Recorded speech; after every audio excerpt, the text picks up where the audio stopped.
Mucho para lo que está pasando en el interior de la región de O'Higgins. Más bien, me refiero desde Rancagua hacia la cordillera. Usted sabe, la mina del Teniente, una de las minas más importantes, digamos, de la extracción de cobre en nuestro país, por el accidente de ayer a propósito de un movimiento sísmico que hasta el momento deja como saldo lamentable una persona fallecida y 5 que permanecen desaparecidas mientras se realizan, por supuesto, labores de búsqueda y rescate. Vamos a tomar contacto con Rodrigo Pérez, que está en la zona, para que nos actualice cuál es la situación. Rodrigo. Exacto, mira, a ver, fue cerca de las 17:34 aproximadamente de la tarde del día de ayer, y un sismo de más de 4 grados al interior de la mina, en donde nosotros justamente nos encontramos, específicamente en el proyecto Andesita. Y en ese lugar, luego de este sismo, que ocurre aproximadamente a 36 kilómetros al noroeste de la ciudad de Rancagua, se escucha un estruendo, un estallido. De hecho, hay una cantidad importante de registros de sobrevivientes, de trabajadores que logran salir desde estas verdaderas carreteras subterráneas que hay en lo que es este complejo minero de cobre más grande del planeta. En esa faena entonces logran salir algunos, uno lamentablemente fallece y hay 5 personas a esta hora, cuando son exactamente las 8:54 que están siendo ubicadas. Ellos portan un aparato de GPS, sin embargo no han tenido comunicación todavía con las líneas de protocolo de seguridad. Es por eso que se reportan como desaparecidas. Y no hay personal, según nos habían informado en horas de la mañana, a eso de las 7 de la mañana nos estaban informando que no existía personal que hubiese llegado siquiera a la zona de derrumbe, a propósito de la peligrosidad de desplazamiento de grandes masas de roca en el sector justamente en donde se habría producido este derrumbe. Esto es una calle completa que habría sido entonces, que habría sufrido el desplome de estas rocas luego de que los trabajadores, José, describieron un estallido de roca. Claro. Rodrigo, varias preguntas. Sabemos que lo que se ha sabido es que Andesita, esta parte, este segmento, digamos, del Teniente, es relativamente nuevo, entiendo, y que cuesta, digamos, para uno con esta mina, que es la mina subterránea más grande del mundo, según los registros, más de 2.000 kilómetros, cerca de 2.500 kilómetros. ¿En qué ubicación está? Digamos, ¿está relativamente cerca de la superficie? ¿Está a gran profundidad? Es difícil para nosotros que estamos acá imaginarnos las dificultades que se están enfrentando para intentar ubicar estos 5 desaparecidos. Claro, mira, claro, para que usted se haga una idea, la superficie de la mina del Teniente está aproximadamente unos 2.500 metros de altitud. Esta zona, ¿no?, que es justamente el proyecto Andesita, es el lugar de desarrollo para que la mina siga sobreviviendo 50 años más. Claro. Es decir, estamos hablando de la zona más nueva y probablemente las más profundas, ¿no? Yo estaba haciendo una suerte de comparación en algún momento de profundidad. Y es, para que tú te hagas una idea, ¿no? Son aproximadamente, por lo que yo estaba calculando, unos 450 metros de profundidad por debajo ya de las faenas de la mina del Teniente, lo que ya era bastante profundo. De todas maneras, de hecho, la zona es tan compleja, incluso, José, que yo tengo acá a Juan Reyes, ¿no?, el jefe de la PDI, por favor, si me puede acompañar. Están en medio de la faena. Yo le ayudo, Vegeta, no se preocupe. Están en medio de la faena. Imagínate tú que están de difícil acceso, que entiendo, don Juan Reyes, que llegaron ustedes a la zona a la 1 de la mañana y recién a las 5 de la mañana pudieron dar justamente con este trabajador fallecido, ¿no? Bueno, la comunicación del Ministerio Público para realizar las diligencias se materializó el día de ayer, en horas de la noche. Y efectivamente, el traslado de Rancagua a este lugar ya es distante, y de Maitén, en el lugar que nos encontramos ahora, hacia el lugar, a Colón en este caso, donde nos dirigimos nosotros por un lugar seguro, son 40 minutos más o menos en este lugar. Sin embargo, en el lugar tomamos contacto con los especialistas, en este caso los brigadistas de rescate de la División del Teniente, quienes nos dieron a conocer el riesgo que se corría a ingresar a la mina en ese momento. El riesgo de derrumbe aún. Exactamente, razón por la cual el cuerpo fue trasladado a un lugar seguro donde el personal especializado de la Brigada de Homicidio pudo realizar el examen externo para establecer las circunstancias de su deceso. ¿Se ha informado sobre la existencia de GPS de parte de los trabajadores que aún se encuentran desaparecidos? ¿Tienen alguna información respecto de la ubicación de estos GPS? ¿Hay alguna comunicación a esta hora? Bueno, quiero ser bastante bastante responsables con la información que se entrega en estos momentos, puesto que hay diligencia investigativa en desarrollo, son líneas investigativas que se están trabajando, en este caso la Policía de Investigaciones junto con el Ministerio Público realizan diversas diligencias tanto en el interior del recinto minero como también en el lugar de las oficinas centrales en la ciudad de Rancagua. Por ende, en estos momentos no podemos entregar una información. ¿Quién está realizando las labores de rescate? Las circunstancias del hecho. ¿Quién está realizando las labores de rescate? Me pregunta José Luis Reyes. Bueno, en esto el cuerpo, el cadáver de la persona ya fue trasladado al servicio médico legales, ya se realizó. Ahora se hace un estudio, una planificación del lugar para saber en qué momento poder ingresar, que baje el riesgo en este caso, y eso está coordinado directamente con los brigadistas de rescate del teniente, junto también a un equipo especializado de la PDI que trabaja en alto riesgo, que es de la región metropolitana. Perfecto, vimos una cantidad de registros que probablemente lo estamos revisando hasta ahora, José, tú me lo confirmas, que de todas maneras hablan sobre una suerte de escape desde estas minas, desde los callejones subterráneos. ¿La persona que lamentablemente fallece estaba en ese sistema de evacuación o estaba específicamente en la zona de derrumbe? ¿Dónde lo encontraron? ¿Cómo lo...?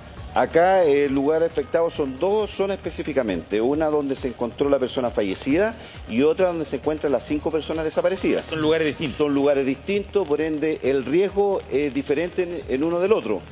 En el primero donde se encontró el cadáver también tuvo que ser evacuado el lugar y gente especializada, brigadistas de rescate, tuvieron que sacar el cuerpo de ese lugar para que personal especializado pudiera trabajar seguro. Ya, claro. Y las personas heridas y la persona que lamentablemente fallece. Así, José.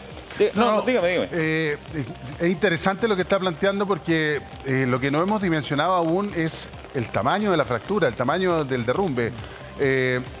Esto obedece a metros, kilómetros, no sé, estoy preguntando desde la ignorancia, porque las dificultades del rescate de las personas que permanecen desaparecidas, Dios quiera, con vida,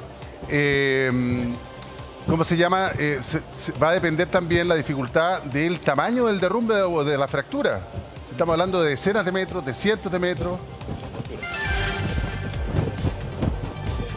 Bueno, eso no se tiene la precisión, puesto que no se ha llegado al lugar exacto donde se encuentran las personas.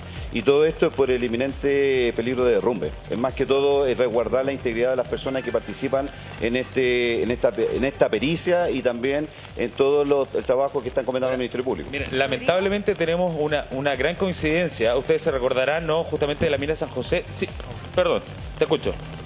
No, lo que te quería preguntar es que, claro, como en base a lo que decía Repe también y a lo que tú contabas, que hay muy poca información de acuerdo a los GPS, pero ¿ellos tienen alguna noción si los mineros estaban en algún lugar un poco más juntos? ¿Se concentran las búsquedas en un lugar en específico o las búsquedas son, digamos, en un lugar muy amplio, muy extenso?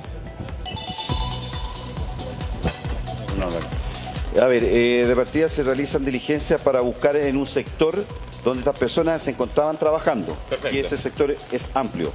Ya, claro. Justamente mi pregunta iba direccionada hacia ese punto. Recordemos que lamentablemente coinciden incluso las fechas. La mina San José fue, si no me equivoco, el 3 de agosto, creo. 10 o 15 de agosto, ¿no? O 3 de agosto. Por ahí. O el 3 sí, de algo así, los primeros días de agosto. Sí, o sea, es decir, estábamos prácticamente en la zona. En ese caso, en particular, habían una suerte de refugios, de lugares en donde los mineros evidentemente pudieron permanecer durante todos esos días. En este caso, ¿se ha informado sobre la existencia de ese tipo de refugios que nos pueda dar un poco de esperanza? Bueno, esa información al momento no ha sido establecida. Insisto, todavía no se tiene la certeza, se habla de un lugar amplio, pero no se tiene la certeza específica de dónde se encuentran las personas.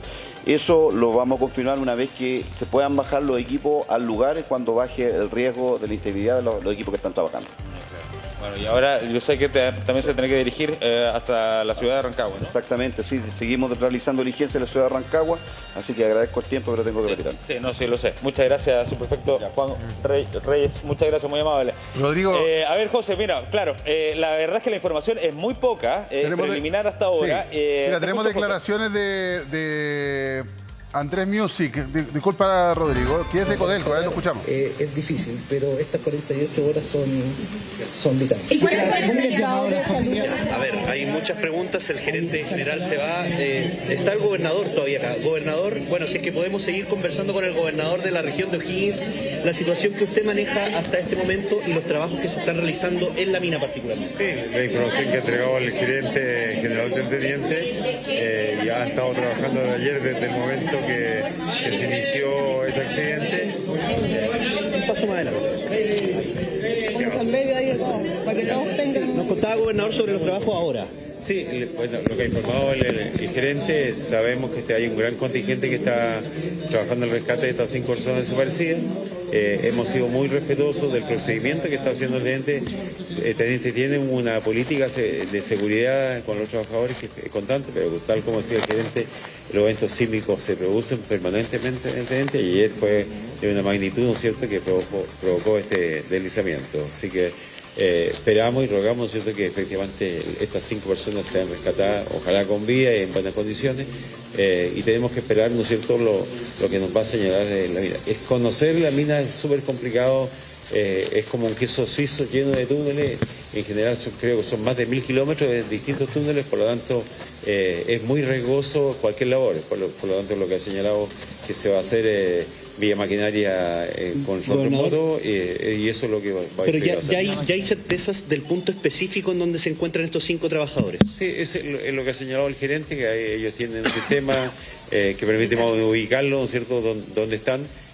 Lo que sí, al parecer no hay la comunicación radial o para saber si efectivamente están bien o no. ¿Estas 5 personas están bien? Le preguntan por las 5 personas identificadas, si es que hay contacto Tengo con una el familiar. identifica, eso le corresponde a la empresa contratista, ¿no es cierto?, el contacto con la familia, ellos estarán conteniendo y entregando la información correspondiente, pero sí, claramente están, Codelco ya ha hecho el conteo y tiene determinado quiénes son los que están y quiénes son los que faltan.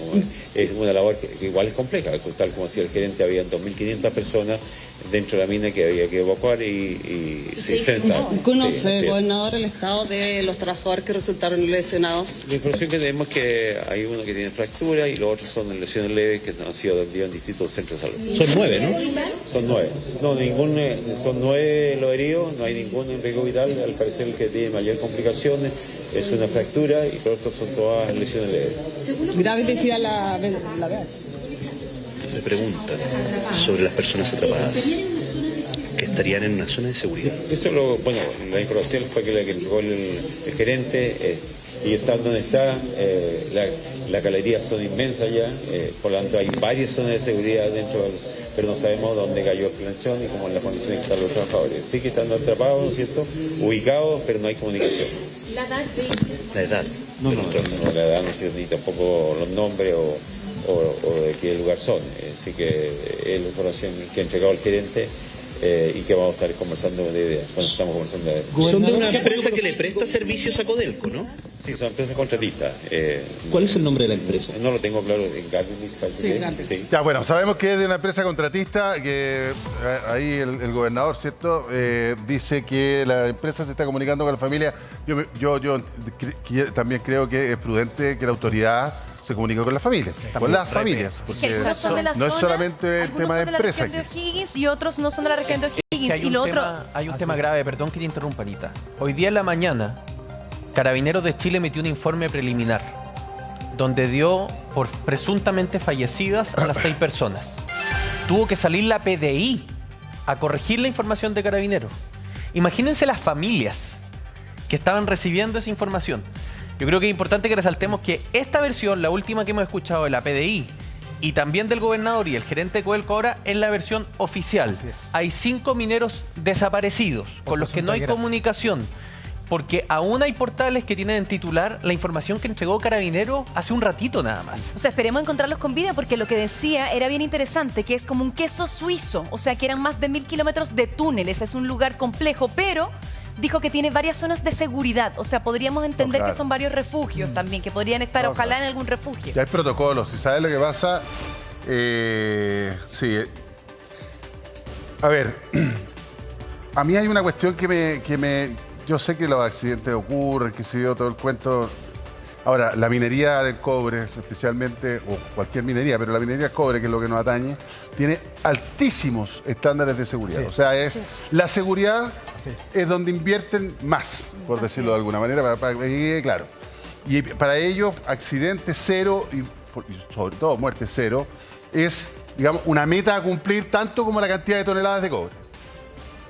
Entonces esto es una tragedia obviamente para la familia de los desaparecidos que todavía no tienen noticia de sus seres queridos, para la persona que falleció y su familia que le mandamos nuestras condolencias tremendas, pero también es una tragedia para la empresa. Entonces, y es una tragedia también para el Estado, porque es una empresa del Estado, 100% controlada por el Estado. Entonces, acá también el Estado tiene que tomar una rienda importante. Pero yo quería, hay una cosa que a mí me ha llamado la atención de todo esto, Rodrigo. Yo no sé si hemos podido conversar con expertos, porque los expertos están en otra, pero es interesante. Un terremoto o un temblor, pongamos el 4.2, dicen que es superficial, no superficial, pero más superficial que uno que ocurre en el mar, ¿no es cierto? Evidente, por las razones del terreno. Es capaz de generar esta tragedia, digamos, este derrumbe. La mía del teniente, ¿saben ustedes cuánto es la cantidad de terremotos que ha soportado? Yo no tengo recuerdo, y alguien me puede corregir, por favor, si me corrigen, si me equivoco, de que el año 2010 haya generado una serie de colapsos así, digamos. No. Entonces, por eso me llama la atención que un temblor de 4.2 sea capaz de generar estos derrumbes. Yo sé que eso va a tener que ser parte de una materia de investigación, pero no me deja de llamar la atención, digamos, porque encuentro que es muy vulnerable, digamos, con 4.2. Muy vulnerable. Yo entiendo que es una parte nueva también. No es la parte más antigua, más consolidada. Pero bueno, son preguntas que va a tener que responder la investigación. Pero pronto, hoy día, la urgencia, Rodrigo Pérez, es encontrar con vida, ojalá, y le vamos a poner todo el corazón para eso, a estas 5 personas que permanecen desaparecidas. Rodrigo. Sí, y sabemos nosotros de Milagro, en específico justamente de la minería. Es por eso que las autoridades se están apurando, ¿no?, en poder realizar todas las diligencias lo más pronto posible. Los videos son muy descriptivos. De hecho, yo les compartí esta mañana justamente por vías internas. ¿Qué pasó? Ya, perfecto. Que va a salir justamente el jefe de la PDI que estaba conversando con nosotros. Dale espacio nomás, Juan. Hacia eso, perfecto, ahí, ya, genial.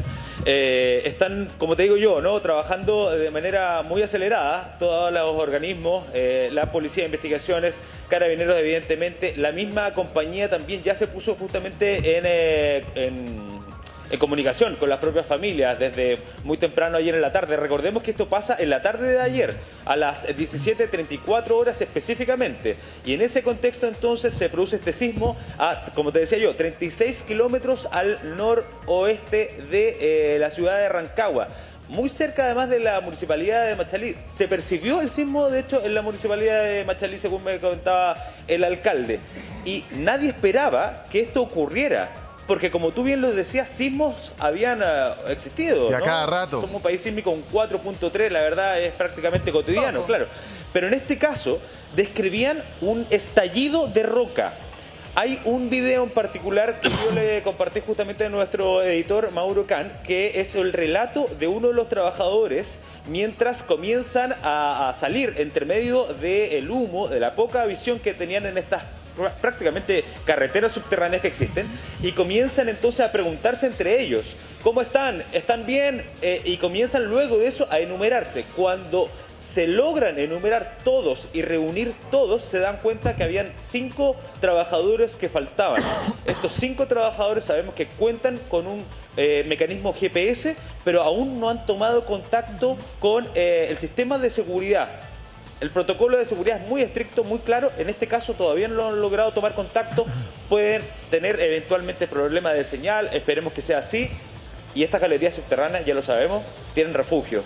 Esperemos que estas 5 personas estén justamente dentro de alguno de estos refugios. Claro, Rodrigo, mientras preparamos ese video que nos relatas, también vamos a tomar contacto con Cristian Salazar, que está monitoreando, por supuesto, esta contingencia. Cristian, lo que dice Rodrigo es bien impresionante. Esto del estallido de rocas, ¿qué se puede deducir por esta información, tomando en cuenta que para nosotros es 4.1 es casi bajo, según nuestras percepciones? Hola, Cristian. Hola, amiga, buenos días. Sí, mira, bueno, a ver, técnicamente el estallido de roca se siente o se define como el fracturamiento de la roca que termina colapsando. Ya es literalmente como cuando el cerro cruje o cuando un edificio cruje en algún terremoto o algo por el estilo. Ese es lo que se conoce como estallido de roca en palabras más sencillas. ¿Cómo es particularmente, hola Cristian, te saludo y gracias por estar con nosotros. ¿Cómo es la zona? Porque estábamos acordándonos acá del terremoto del 2010 y no fue noticia que haya causado grandes estragos, digamos, puede haber ocasionado deslizamiento, qué sé yo. El terremoto ahí en el Teniente, pero un terremoto de 4.2, un temblor de 4.2, por muy superficial que esté, o no sé, como que llama la atención que genere, digamos, un fraccionamiento de roca tan importante. Sí, bueno, a ver, primero, dos cositas súper importantes. Ya. Primero, la minería en Chile tiene un estándar altísimo, o sea, de ejemplo mundial. Ya, eso primero, o sea, el Teniente, Chuquicamata, minería mediana, minería pequeña, la exigencia, los permisos, las fiscalizaciones en Nagiomín, la normativa chilena, la misma fiscalización es súper rigurosa y de los estándares más altos que existen en el mundo. Primero, este es el contexto que estamos.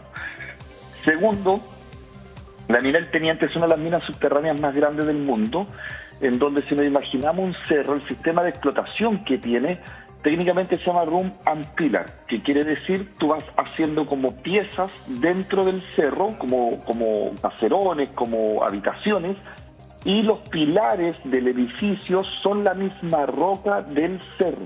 Claro. Entonces como que construyeras un edificio sustrayendo el material que es el material que produce. Correcto. Ahora, el famoso queso suizo que dijo el gobierno. Una de las hipótesis que veo, era una zona súper segura, ya porque es donde estoy viendo ahora en la televisión, donde están transitando los rescatistas, donde está todo el polvo. Se ven túneles súper consolidados. Desprendimiento. Claro, era un lugar súper seguro, no es el frente de mina, donde se está excavando, porque esa es la zona de mayor inestabilidad, ¿ya? Es una zona de alto tránsito, una zona que está fortificada. De hecho, en minería subterránea existe lo que se llama pernos de anclaje, que son pernos métricos de decenas de metros para sostener la roca y anclarse en el mismo cerro. Está con recubierto de cemento, está con fortificación, etcétera. Zona súper segura. Ahí, si no te dicen que está dentro de una mina, es como estar en el subterráneo de un edificio. Así se está viendo hoy día en la imagen. Es estar como el subterráneo de un edificio, tal cual. Sí, para que veas el nivel, o sea, era una zona completamente segura, o sea, dentro de la minería es como decir, es una zona de oficinas, por decirlo, no es donde están en el frente con la maquinaria, sacando el material, ni en la primera fase de construcción. Ya. Ahora, una hipótesis que estoy viendo, sí, es un sismo menor, tú muy bien lo dijiste, José Luis, aguantó el terremoto del 85, el Teniente, el terremoto del 2010, y era como para que tuviera mayores estragos. Y al parecer, en base a las primeras declaraciones que se están dando, es un punto en particular. Ahora, el monitoreo interno de la mina, el área de la geotecnia, la geomecánica, las propiedades mecánicas que tiene la roca, cuánta carga puede resistir, está todo medido y en tiempo real. Hay sensores, por si hay un pequeño deslizamiento de 1 milímetro, los instrumentos acusan y están los cálculos del daño que puede ocasionar. O sea, y aquí el 24/7 está ocurriendo todo en tiempo real.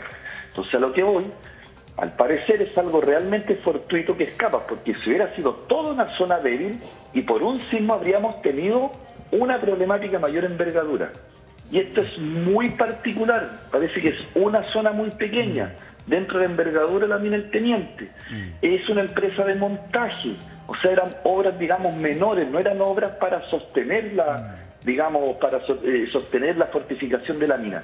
O sea, lo que voy es realmente algo que los instrumentos probablemente no midieron, no acusaron, no había forma de prever, antecedente totalmente nuevo, porque a lo que voy es la rigurosidad que hay adentro, la instrumentación, el monitoreo es extremado, es inimaginable. Yo he estado en el Teniente, he estado en minas subterráneas, he estado desde las minas del carbón, que tienen fortificaciones con eucaliptus, hasta grandes minas como esta con fortificación de primer nivel. Entonces, cuando uno está en la superficie no se imagina la vida como es adentro de una mina.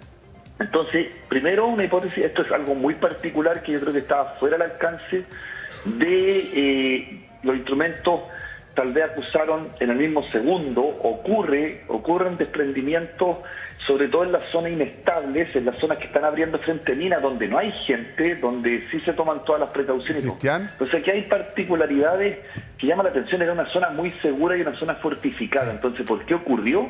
Realmente... Es difícil, va a haber que haber una investigación, me imagino.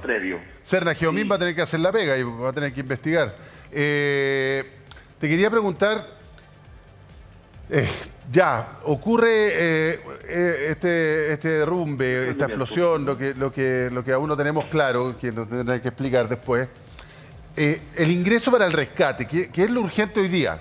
Hoy día lo urgente es encontrar a estas 5 personas, ojalá en buen estado de salud. Las condiciones de vulnerabilidad luego de un derrumbe, me imagino que son lo que, aparte obviamente de los lugares que quedan, digamos, bloqueados para el acceso, pero tampoco llegar y remover la roca si es que estamos pensando en que ¿cómo se llama?, en un lugar que queda inestable. Luego de un derrumbe, ¿queda inestabilidad? Sí, mira, aquí hay varias cosas, en la parte humana y la parte técnica, como me estás preguntando ahora la parte técnica. Primero es asegurar, ver cómo está la condición, un levantamiento de en qué condiciones de estabilidad o inestabilidad quedó el lugar. Ya aquí entran las cuadrillas de geólogos geotécnicos, hacen la evaluación con su instrumentación y todo. En base a los protocolos y a la normativa vigente, ellos dan el pase si se puede ingresar o no a esta zona inestable, porque si ya hubo un derrumbe es una zona de absoluta inestabilidad. Correcto. Si ya ingresaron las cuadrillas porque ya fue evaluado.